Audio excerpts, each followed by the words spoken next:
विधान परिषदेसाठी भाजपमध्ये जोरदार रस्सीखेच पाहायला मिळते। भाजपकडील 12 जागांसाठी 48 जण इच्छुक असल्याची माहिती मिळते। 48 इच्छुकांच्या नावांची यादी घेऊन भाजपचे प्रदेशाध्यक्ष रवींद्र चव्हाण हे दिल्लीमध्ये पोहोचले। रवींद्र चव्हाण हे दिल्लीत भाजपचे राष्ट्रीय अध्यक्ष नितीन नवीन आणि केंद्रीय गृहमंत्री अमित शहांना भेटणार आहेत। या भेटीमध्ये विधान परिषदेच्या अंतिम यादीवर शिक्कामोर्तब देखील होणार आहे।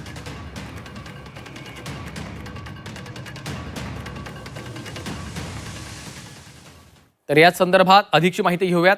आमच्या प्रतिनिधी उर्वशी खोना सध्या आपल्यासोबत थेट जोडल्या गेलेले आहेत। उर्वशी, आपण पाहतो गेल्या काही दिवसांपासून विधान परिषदेच्या जागेवरनं एक प्रकारचा ध्यान निर्माण झालेला आहे। बैठकांचं सत्र पार पडतंय, मात्र आता दिल्ली दरबारी हा तिढा सुटणार का? कांद्याच्या प्रश्नावरती ही बैठक आहे दिल्लीमध्ये असं सांगितलं जातंय, मात्र विधान परिषदेचा तिढा सोडवणं हे देखील एक मोठं आव्हान आणि मोठं काम असू शकतं।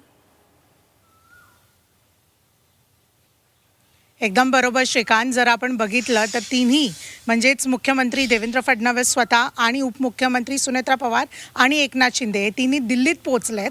5 नंतर जे आहे या मेगा बैठक होणार आहे। अमित शहा यांच्या कार्यालयात ही बैठक होणार आहे आणि अमित शहांच्याच दरबारी हा तिढा सुटण्याचा जो आहे मार्ग लागणार आहे असं समजून येत आहे। एका ठिकाणी एकनाथ शिंदे जे नाराज दिसत आहेत, खास करून त्यांना ज्या प्रकाराने एक फॉर्म्युला डिसाइड झाला आहे, 12 जागा भाजप तर 4 जागा शिवसेना आणि 1 जागा राष्ट्रवादी काँग्रेस अजित पवारचा गट। तर हे ज्या प्रकाराने एक फॉर्म्युला झाला आहे त्याच्याने राष्ट्रवादी काँग्रेस आणि एकनाथ शिंदे खास करून खूप नाराज आहेत असं समजून येत आहे। एकनाथ शिंदे यांचा आग्रह 5 पेक्षा जास्त अशा जागेंवर होता, तर तसंच जेव्हा 4 जागा मिळत आहेत तर ते नाराज आहेत आणि म्हणून त्यांच्या दिल्लीवारी मागच्या काही वेळांपासून सुरू आहे हे सुद्धा आपल्याला समजून येत आहे।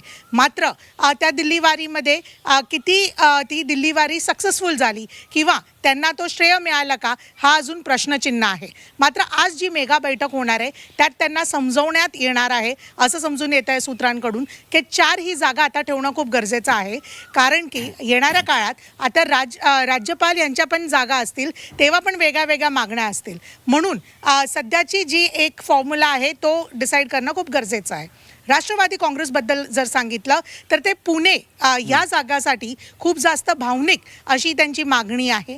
मात्र जे ऑन ग्राउंड स्थिती आहे किंवा ऑन ग्राउंड जे एक कॅल्क्युलेशन आहे ते भाजपच्या पुढीत जात आहे असं सूत्रांचं सांगणं आहे आणि म्हणून भाजप पुणेची जागा राष्ट्रवादी काँग्रेसकडून स्वतःकडे ठेवणार आहे आणि राष्ट्रवादी काँग्रेसला देणार नाही आहे हे समजून येत आहे। मात्र हा जो फॉर्म्युला आहे तो किती बाकीच्या 2 मित्रपक्षांना एक्सेप्टेबल आहे हा एक प्रश्न आहे। नाराजीचा सूर दिसून येत आहे सुद्धा।